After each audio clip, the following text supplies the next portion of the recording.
G'day, welcome to True Blue History. I'm Adam Blum. Today's special guest is former Special Operations Team Commander, SASR Major, author of Survivor, Life in the SAS, and founder and CEO of Kapture, and the winner of the TV show Survivor, Mark Wales. And Mark has joined us today to talk about his career in the ADF and also his life after service. Hi, Mark. Thanks for joining us on the show. Mate, pumped to be here. Glad we could finally make it happen.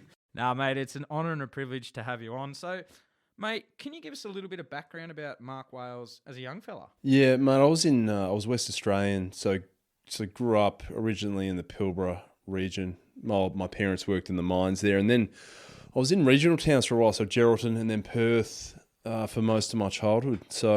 And then when I was in Perth, that's when I decided I wanted to join the army. And so I finished high school and off I went. So with regards to, you just mentioned that you wanted to join the army.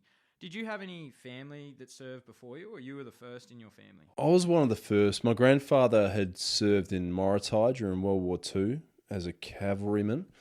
And that was it. I remember some of his stories about the war. And it was a different era. So yeah, we kind of missed a lot of that World War stuff, which is good. So thinking back, who are some of the people that inspired you most to be mentally and physically capable to endure the numerous hardships that you have encountered thus far in your life? I think I read a lot of books about the SAS back then. I remember in high school, there actually weren't that many. If you think back to kind of the early 90s, there were a handful around about the Falklands, and there were a couple about World War II, and maybe a couple about the Gulf War, but there weren't that many. And today there's a ton of information out there about special ops units that you just couldn't get back then. This is pre-internet. So it was hard to get good information, but I went around as a kid and found as many books as I could and hoovered them all up. And the more I read, the more I realised it sounded like a really great unit to be a part of. So for you, like most of us can see that the SAS soldier is one of toughness, resourcefulness, and endurance. You have proven that your processes there, they qualify for you. But in your book, Survivor, Life in the SAS, you also talk about your fear and doubts of not being good enough. And how did you prepare? Like, you're going the best of the best. How did you overcome these fears of not being good enough? Yeah, I think there's kind of two sides of one coin. On the one side, because it's a big undertaking, you're always going to worry that you're not going to meet the standard that you're setting for yourself. And I always had that fear, I think. And then on the other side of the coin, you've got to have that confidence of, I think I can land in the ballpark, and I think I can be a competitor in this field. And it won't be pretty, but I think if I stick at it, I can make it to that area. And I think that's the key insight, is that you can strive for something that looks really difficult, as long as you give yourself permission to have failures along the way, for it not to be perfect, to maybe not even achieve it full stop. I think if you do that, you'll be fine. I think not attempting is a much harder thing to deal with. So for you, what was the appealing process for you of going to ADFA and Duntroon and being an officer and not going an enlisted man? Yeah, the thought process here was that it was going to be a harder path. The qualifications are higher, the training's longer, and if the military didn't work out for whatever reason, I had something to fall back on, which was tertiary education and some experience in leadership. So that was kind of my thought process behind it. I thought if I didn't make it as an officer, there was always other options available. So that's kind of why I went for it. So you mentioned, Mark, that we're down at Duntroon, and for you, what was the hardest part of Duntroon for you, especially going from civilian into I'm in the military now? The hardest bit was you have to develop a whole new set of values when you're in the army. And I think everyone goes through that, and no one ever forgets their first day in the army. It's just one of those things that sticks. And for me, the hardest bit was coming to terms with the fact that when you are a true commander or a platoon commander, you're responsible for what happens in your team. And it doesn't matter if it's your fault or not, you actually are accountable for it. And that's, I think, the biggest insight is that you've got to rally your team around problem solving and not so much around other distractions that are part of military life. You're there for a reason, is to be able to fight and win battles. It's as simple as that. People get all hung up on all this other garbage. You're there to fight and win battles. It doesn't matter what branch of the military you're in. So for you, was it like after, like as you said, you always wanted to go SAS. So you did Duntroon, then you did Adfa and Duntroon, and then where did you go post after that before going for selection? Yeah, so I went to RAR, which is a light infantry battalion in Townsville. And I went there because I thought the experience I would get from being an infantry trooper would be good grounding for SAS. And it was a sought-after battalion because they were next to go to East Timor, which had only started recently. So me and a couple of mates signed up for a 2nd Battalion, were able to get in and went to Timor in 2001. And what was that like for you? Was that what was the best part of that trip for you? Well, it was a good introduction to, I guess, operations in the field, because you go away, you work for 6 months straight, you're in the field all the time. You learn how easy it is to make basic mistakes, so losing comms or getting lost or doing something tactically not sound. It was a forgiving environment for that. If you made a mistake, chances are people weren't going to get killed in East Timor at that point in time. And it was just it was a good operational job, but it just didn't carry some of the consequences you would have in a high intensity war zone. So for me, it was really great. I was only 21 when I went. I was pretty young. And we also did humanitarian jobs. So we helped people in East Timor that were displaced.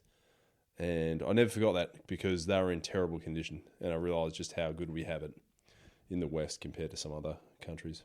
So, Mark, we talk about selection. And so for you, being an officer, what is different about being an officer to an enlisted man going in for selection?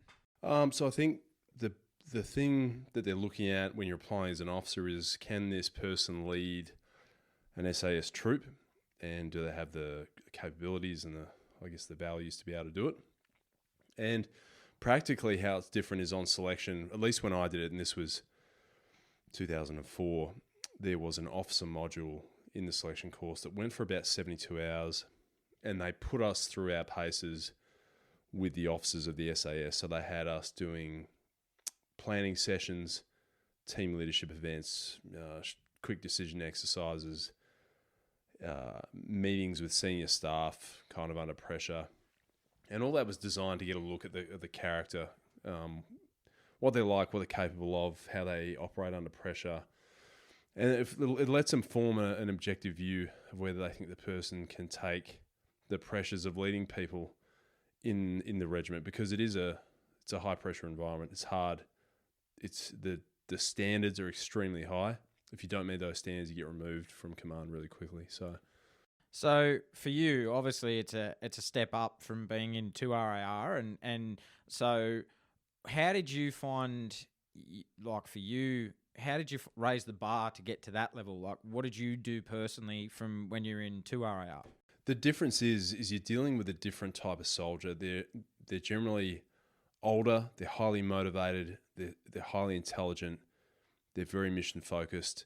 It just means your style of leadership has to change to accommodate that and to I guess enhance it in the group, because everyone can contribute so well to a mission's outcome, and your job is to foster that in a team, is to try and get the best result and the best training as often as you can, so that when you do go on missions that are live missions, your chances of success are really high. So for you on selection, what was the hardest part for you of the whole selection process? The hardest part was, honestly, it was holding your nerve and just accepting that you're going to get things wrong quite often, and just to keep trying and keep improving and stay in the game mentally, and not to give up, not to lose hope, because it's so easy to do that when it's hard and chips are down and it's rough and you do something wrong, you get shouted at.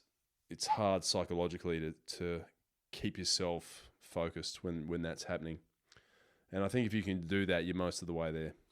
So as a young fella, for you, obviously you mentioned earlier on in the podcast that you read up a lot on mental toughness and all that sort of thing when you're growing up. Did you refer back to that as you were going through that process? The funny thing is a lot of what they're looking for in selection is actually based on how your values develop as a young person.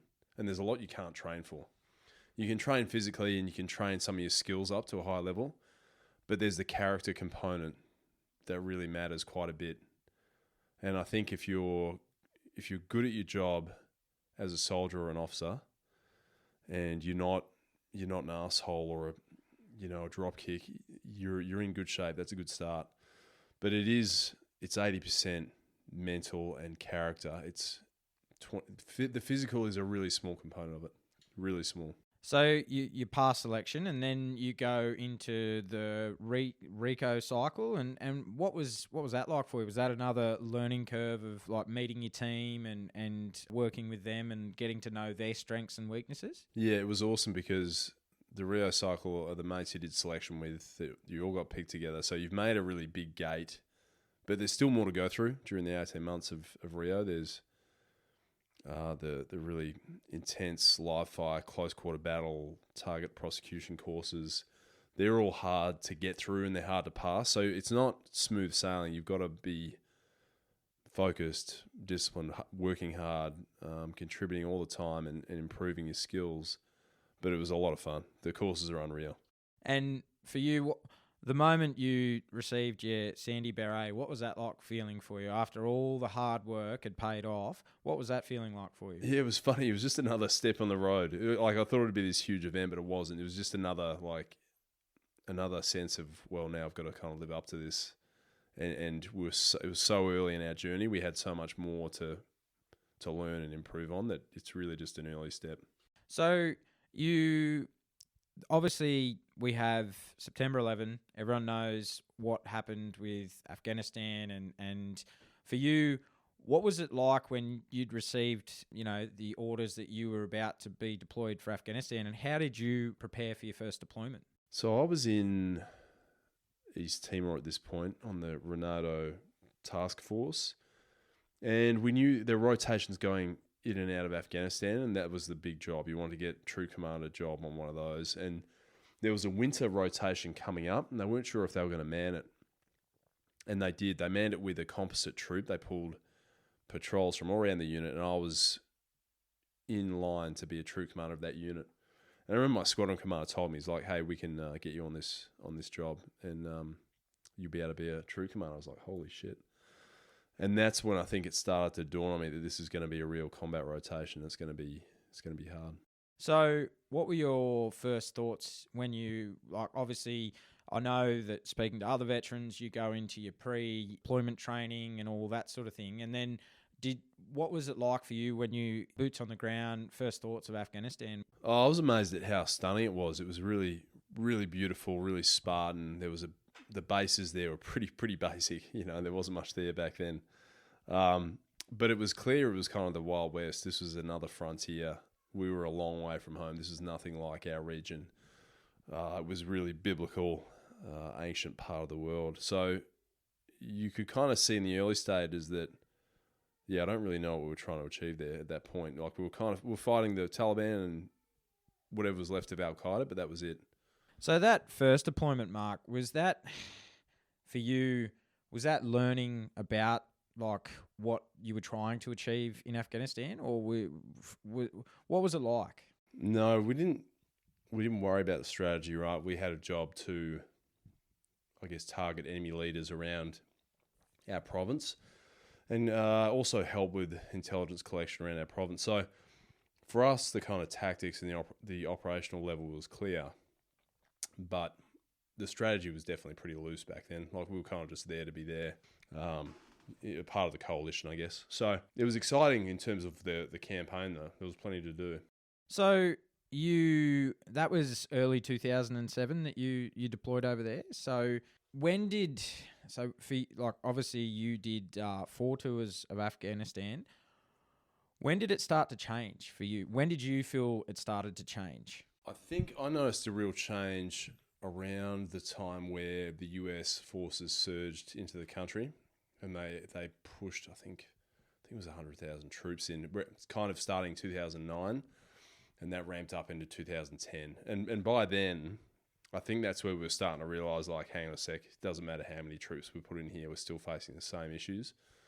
So we got better and better at the operations, but there seemed to be less and less control over what the enemy was doing in a lot of ways. Like, we had impacts in different areas, and we controlled valleys, and we certainly hurt the enemy, but that doesn't matter if the strategy's wrong, you know. So obviously, most people who study military history, or they have a passion for it, or a keen interest, know that NCOs really, they're the main body that run the troop, but they support you, the team commander. How is your relationship with your NCOs, and did you have some really great like NCOs that worked alongside you?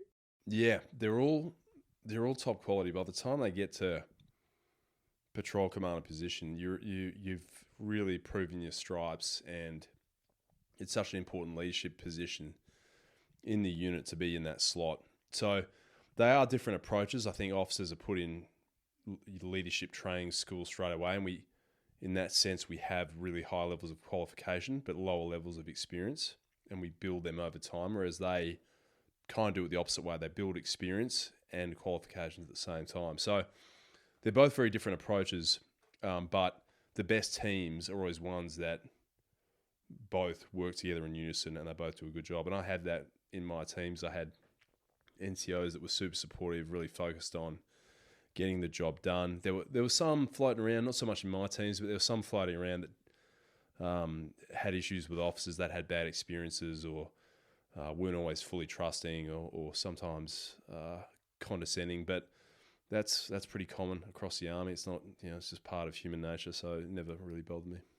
So if you're comfortable, Mark, you share in your book the loss of your good friend Matt Locke, and if it's okay with you, can you share with us what happened? We're just going back a bit to your first deployment or second deployment? First. And that fateful day of when Matt tragically was killed. Yeah, so we were involved here in a clearance of the Trora Valley, and this was seen by Regional Commander South as a top priority. He allocated, I think it was a battalion or a couple of battalions of troops, like his basic reserve force, to go and clear that area. We were the advanced force element, so we collected intelligence on the whole valley. We did patrols through there at night, concealed, close target recons. And we knew there were enemy in the area, and we were just trying to make sure there weren't heavy weapons that would bring down aircraft, and making sure we had a clear picture of how many enemy there were and where they were positioned. And then when the clearance happened, we received the main force early in the morning, and we sent them on their way. Now, when first light came, we were heading towards an ambush position where we had a feeling enemy would kind of push up from the south to try and hit the clearance force. And as we're moving towards the ambush position, we ran into an already static enemy force that was in a cornfield. And at the early parts of the battle, it was probably would have been the first couple of minutes. That's where Matt Locke was shot high and left in his chest. And it was a really bad wound. He wouldn't have survived even if he'd gotten medical care straight away. So once that happened, the mission became we had to try and get Matt out of there. We were under fire. We had snipers. I'd left a sniper team behind us. There was a ridge nearby, probably about 600 metres away, and they were putting in fire down the river to try and keep us protected from getting cut off, which was super handy. And we had Apaches putting gun runs in to our front to try and suppress the enemy as well. So we had plenty of help, and we got pretty unlucky at the start of the battle. But, I mean, yeah, we were able to pull back. We got Matt into the evacuation helicopters, secured the team, and then we were able to help the rest of the clearance go ahead. But yeah, terrible day. We lost Matt, and it was such a shock for the first battle we had. So, for you, like as you've just mentioned, it was a shock. But for you personally, how did it affect you going forward as you were going on to other missions after you'd lost Matt? It affects you on a few levels. So, on a professional level, you're sitting there going, "Shit, happened here? What did I do wrong? So I was trying to pull apart the battle and saying, what could we have done differently in this case? Like there is a bit of retrospective searching through that mission to try and find what you could improve on. We actually did most things pretty well. Probably the mistake we made was probably moving in daylight when you don't have really good route clearance ahead of you. That can be pretty dangerous. You can get around it, but that can be pretty dangerous. And I think that's where we ran into trouble. And then on a personal level, it's just the shock of being involved in that type of combat and that violence and witnessing that type of thing at close range. It does. I mean, I was proud that we fought back so well and did a really good job, but it rattles you as well, because it rattled me. So I was thinking, every time I go into combat, that'll happen. And it wasn't true. It was actually a bit of an anomaly for that to happen. The unit must have had 1,000 battles over there, and we only lost a few guys. So it was a pretty rare happening, but I had to kind of steel myself to make sure I could keep going back in there. But it's hard. People handle it in different ways. So what was the amongst the boys and amongst the regiment? What was it like when Matt was killed? Was it just a sense of shock? You'd be shocked at how mature everyone was about it. No one really skipped a beat. Everyone was somber. Everyone still did their job. No one stopped. No one started just crying their eyes out. No one collapsed on themselves. It was just this sense of, we've got to keep going. And even in the aftermath of it, even though people handled it in their own way personally, we still held ourselves together quite well. And even I had the task force commander, Gab Duncan, at the time, he made that comment. He goes, you guys have done a really good job in holding yourselves together in a hard circumstance. So I was proud of the guys for that. I think that it shows the maturity of the unit, and you do have to have a degree of maturity to deal with these things and recognise that fatalities can be a part of fighting in wars. Like, people can get killed. Doesn't matter how well you do things, it can happen. And I guess in a sense, like you've just said, staying mission focused, getting through, right, what's our task at hand, right, there's time to grieve, but we're still here, we've still got a job to do, but we'll then allow ourselves the process to grieve afterwards. Yeah, and I think it's one for people in teams. Like, don't ever underestimate the human element in these endeavours. I think I was surprised how much the human part of this played a role in it. The way people felt, how we responded to it, that all played a huge role in the fighting of the war. It wasn't this mechanical, we're going to go do this mission. We had to come together as a team to keep going. So I mentioned earlier that you deployed 4 times and then you decided to discharge from the army. And for you at that point, had you just, because you'd been so high tempo, so many deployments, were you burnt out, or what was the decision behind discharging? There was a few reasons for it. One is, I was definitely burned out, and I'd been asked to go back to the unit in the support squadron, and I just couldn't. I didn't want to do it. I was just too burned out. So that was one part. I was like, God, I'm not even excited to go back to the unit, and that was my dream my whole life. So that kind of told me something. And then the other part was, I'd had this thought about leaving the army and having a career in the US, training over there, studying over there, because I felt like I could do something else. And the original kind of mission I'd set myself when I went to the army was to go to the SAS and lead troops in battle. And I'd kind of done that. And so if I stayed in the army, I'd be, I guess, chasing the dragon a bit, and I'd be moving further away from that kind of coalface leadership, which I really loved. And there's heaps of stuff you can do in the military at senior levels, which is great.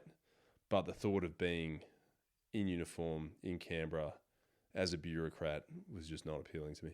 And I guess I can sense it from, when I've seen you with your endeavours later on in life, that you're a guy that likes to get in and just, boots on the ground and, hands on, not, I can see it not being sitting going, I'm a crotchety old, colonel sitting, like it's not you. It's not who you are. And like you said, you you wanted to be that leader. You achieved the you reached the pinnacle, and then you wanted to see, well, I'll dip my toes in the water and see what comes after that. So, what was your time like in the US? Yeah, it was a total different world to go from a special ops unit, which is, it's it's a lot of fun, but it can be a lot of rough and tumble as well. And it's unrelenting, the pace and the standards and the fitness and the skills, like it is unrelenting, and it's good. But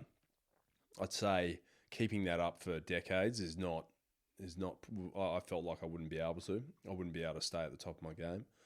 So I feel like I left after I'd really contributed a lot. Felt like I'd done a good job, and it was a good time to move on. And I was young enough to be able to do that. And I applied to, I think, 3 or 4 business schools in the US. I applied to Harvard, Stanford, Wharton, and I think Chicago Booth. And I got into Wharton.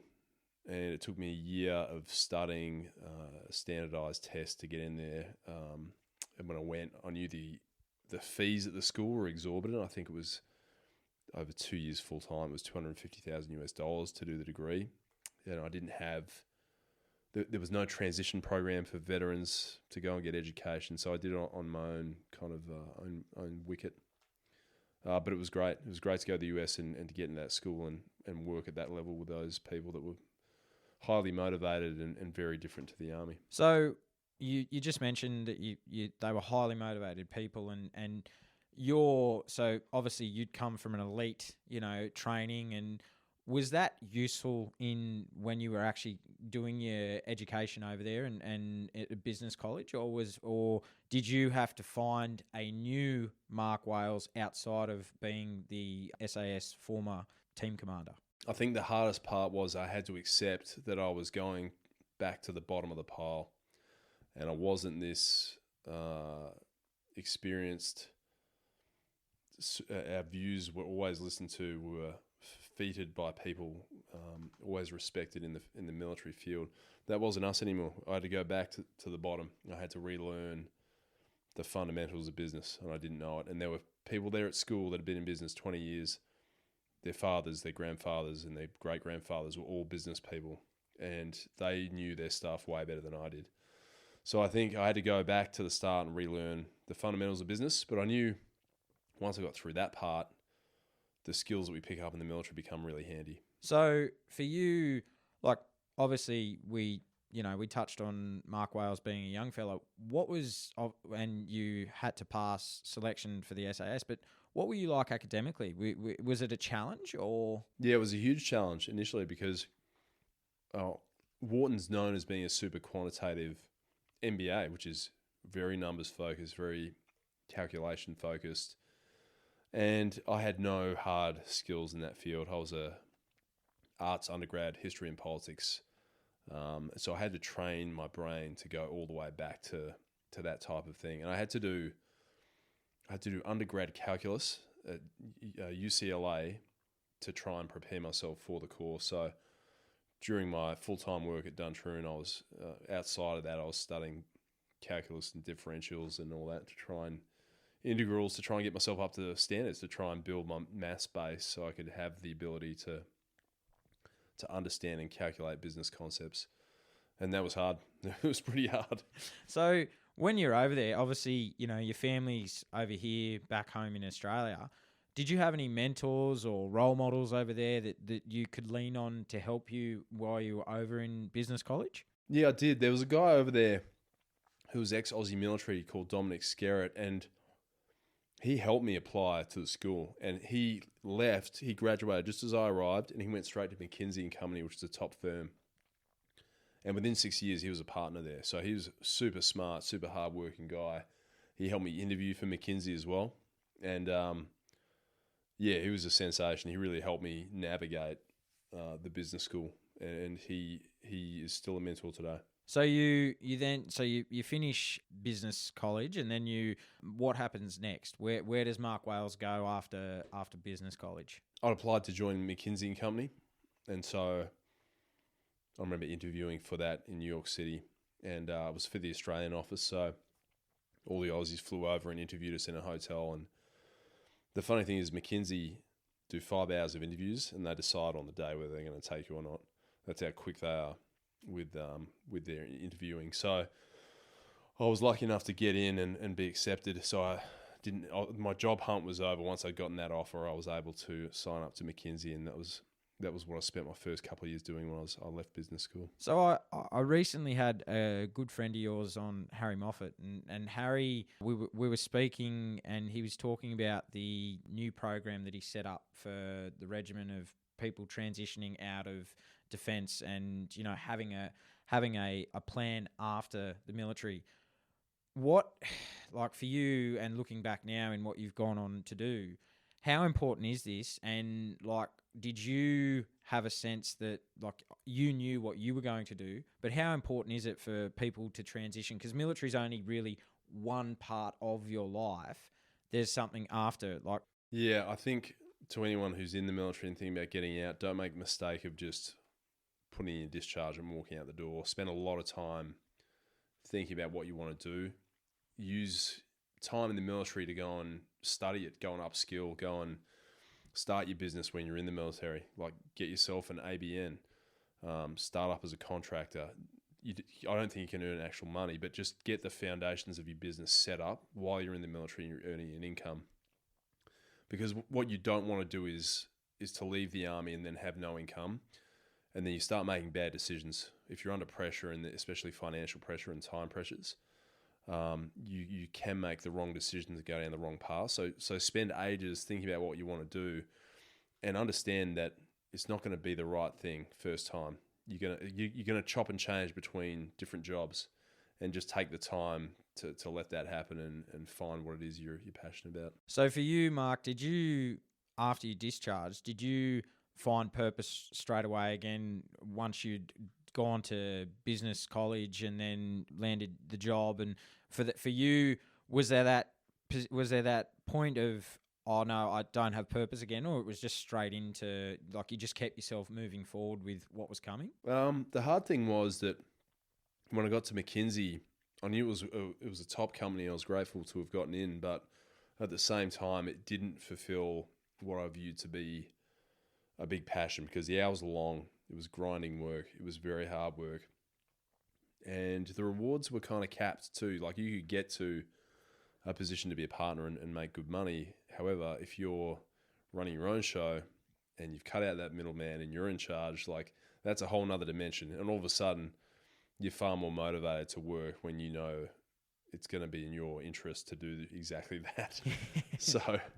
So I enjoyed the risk and the opportunities that went with kind of working for myself, whether it was doing speaking work or Kill Kapture or anything like that. I just enjoyed kind of running my own show.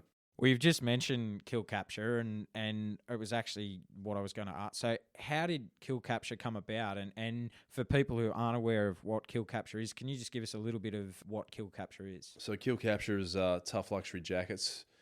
We the reason I started this company is when I went to the US, I didn't have much of a wardrobe. I wanted a cool jacket when I went to the US, and all the brands I was looking at just didn't resonate with, I guess, a person like me who's come from the military or a first responder. So I realized there was a big gap in the market. There was no one from kind of high fashion talking to those people, but a lot of them were high income earners and wanted to spend. So,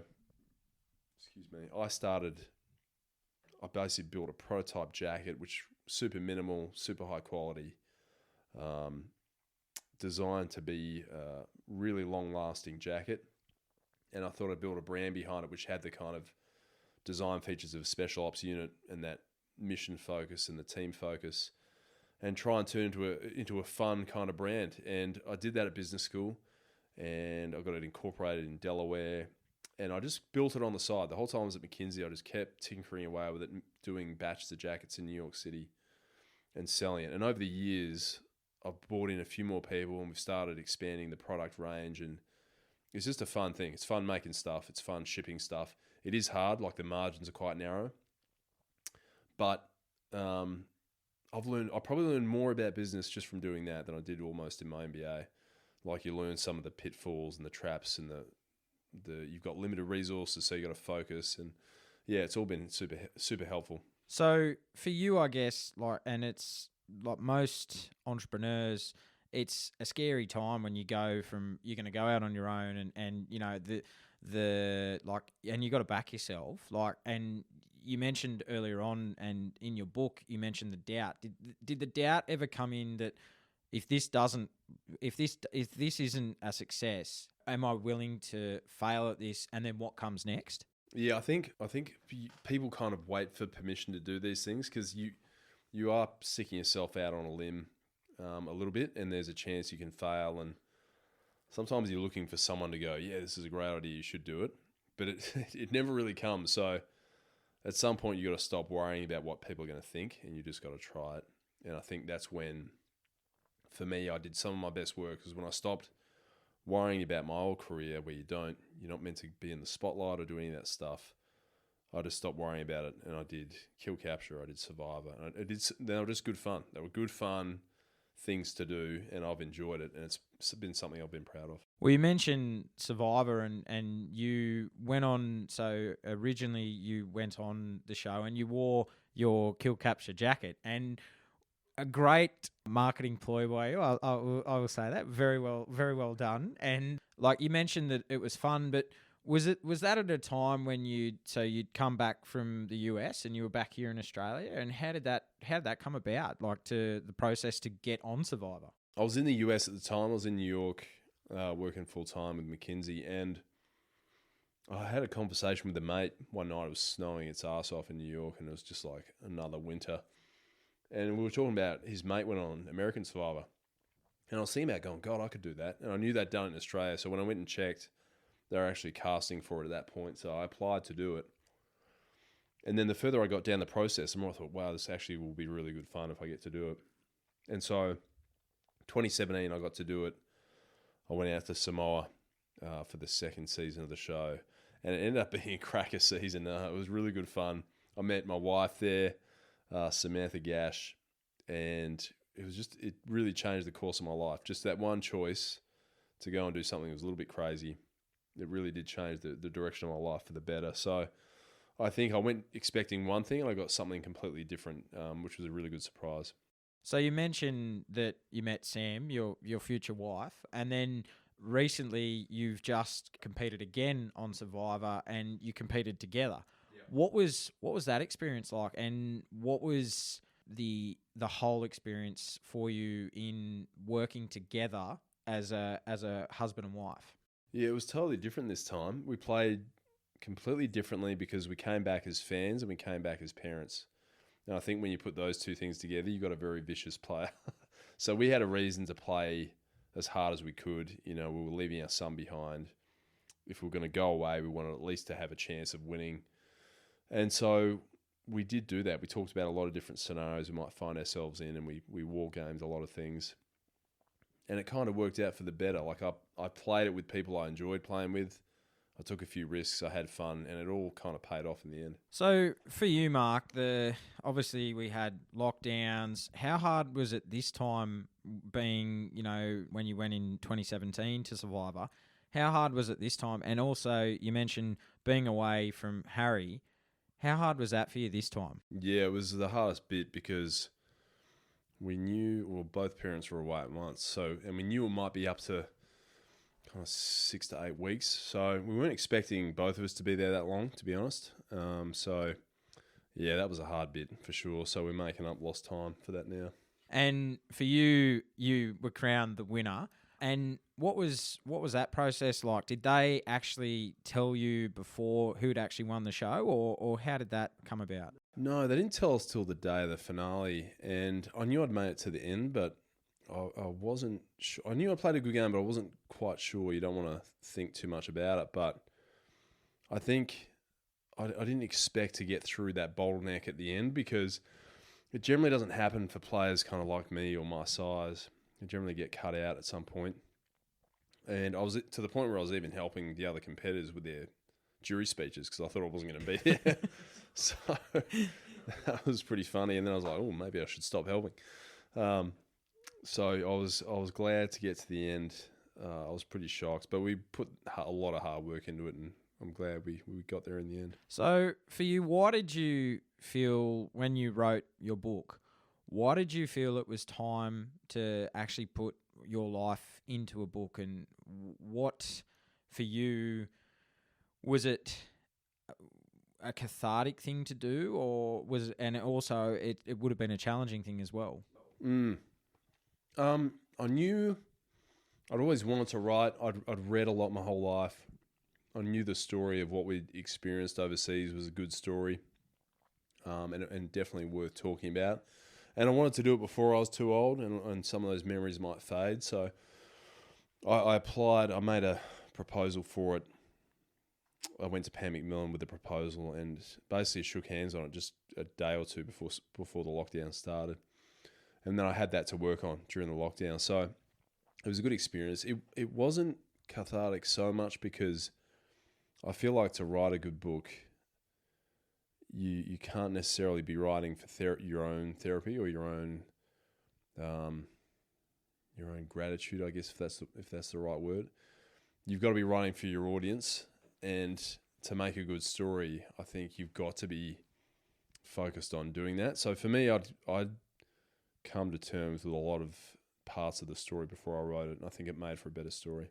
And then obviously you go forward, and being, for you, I look at, and I've followed you for a long time now, and I've met you a few times, and being a dad, how has that changed your outlook on life? Yeah, I was saying this to someone the other day, like of all the stuff I've done, and I've had a few wins and a few losses, but the thing I'm proud of the most is being a father. I think it's one of the best things you can do. It's one of the hardest things you can do, but ultimately so rewarding. So I'm lucky and I'm proud to be a dad. I think parents have a tough job, and I think it's underappreciated in a lot of areas just how hard it is to parent. So in a sense, like Mark, because I'm not I'm not a parent yet, and I'm just about to turn 30.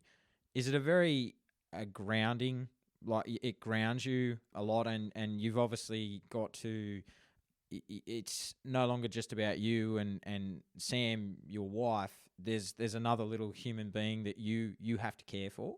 Yeah, I think it takes away some of the things in your life that aren't really necessary, and you then put those energies into someone else. And that's the good part of it. I think there's a lot of things we do kind of day to day that we think are important, but when you look at it, you probably don't need to do them. And they're all the things that disappear when you're a parent. And so I think it's a more fulfilled life, to be honest. I spent years in New York on my own, and it's bloody hard. Life's hard enough without having you kind of a tribe near. So, and for you now, looking back in your career in Special Forces and going for selection, was there any, like, hindsight's a wonderful thing, is there any advice that you wish you had received before you'd gone through the selection process? I think the main thing is that don't be fooled by appearances. A lot of when you look at a Special Forces unit or a sports team or a movie star, you think there's a degree of perfection there, or there's something there that's just unachievable. But when you look behind the scenes at how that sausage is made, it's anything but perfect, and it's kind of the opposite. I think people that get to those positions have to go through a lot of failure. So go easy on yourself. Don't set your expectations too high, but always work hard and understand that kind of not getting it right is part of the journey, and that's the key. I think I'm taking that on board because, as I said to you beforehand, I've had a recent failure in my attempt to apply for defence, and it hit me hard, mate. It really did, and mentally, like, I know they say, you've got to embrace your failures, you've got to be willing to, and I guess it's a great lesson in that, failures, we learn from our failures. Sometimes our greatest successes come on the back of a failure, and I think that's great advice in what you've just said. And for you, Mark, what's your plans going forward, and what motivates you to keep striving for Mark Wales going into the future? Man, I'll just try to I like to do things that are good fun, that don't take me away too much from my family, but let me do, the occasional thing which I think's a little bit out there or a bit fun, and that's motivating for me. I think when you got to do jobs that are super dreary, it just makes life hard. So try and find things that are fun if you can, and if you can't do it in your job, then do it around your job. And yeah, that's kind of what I'm looking forward to. I've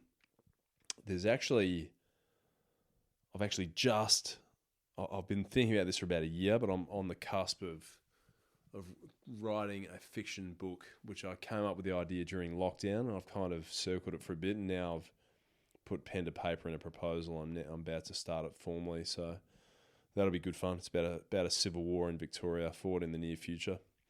So look out for that. Yeah, right. And obviously, like, looking back on your career and what you've gone through with overcoming adversities and the things that you've faced, what advice would you give to your young 18-year-old self, and would you change anything? I'd just say it's not going to be as straightforward as you think, and that is perfectly fine. It's those moments that are going to change you for the better. So keep at it, swing for the fences, and buy some shares in Facebook when they come out. No, that's right, mate. No, it's great advice, and I guess just to finish up, Mark, what advice would you give any young soldier looking to go for SAS and Special Forces, whether it's Commandos or SAS? Yeah, I think there's a few things. So go to the army and be the absolute best soldier you can be. Like, do that job really, really well, because it's a good foundation for getting in there. Second thing is find someone who's done it, who's done selection, who's done the work, and knows what you need to be able to do to get in. That's a hard thing, but if you can find those people, it'll really help you. And finally, just do it and never give up when you're in there, because if you stand at the end, there's a pretty bloody good chance you'll get in. It's great advice, and don't get hurt. That's don't injure yourself. That's right. So, Mark, I want to thank you for coming on the podcast and sharing your story, and thank you for your service to our country. And thank you for everything you do for veterans and others. Your story is one of true determination and never giving up. And there's a quote that I'd like to finish with, if that's okay. So, courage above all things is the first quality of a warrior. Mark, you are a warrior. Thank you for everything that you've done, and all the best in the future. So, Mark Wales, thank you very much. Brother, love what you're doing with the podcast. I think it's really good for you to bring these stories to light, and I hope it's helping a lot of people. Thanks for listening. Don't forget to subscribe and leave a review for the podcast on whatever platform you get your podcasts. And if you feel like supporting us, you can now via our Patreon page. That's patreon.com/truebluehistory, or buy me a coffee at buymeacoffee.com/truebluehistory, and check out our new website, truebluehistory.com, for more great content.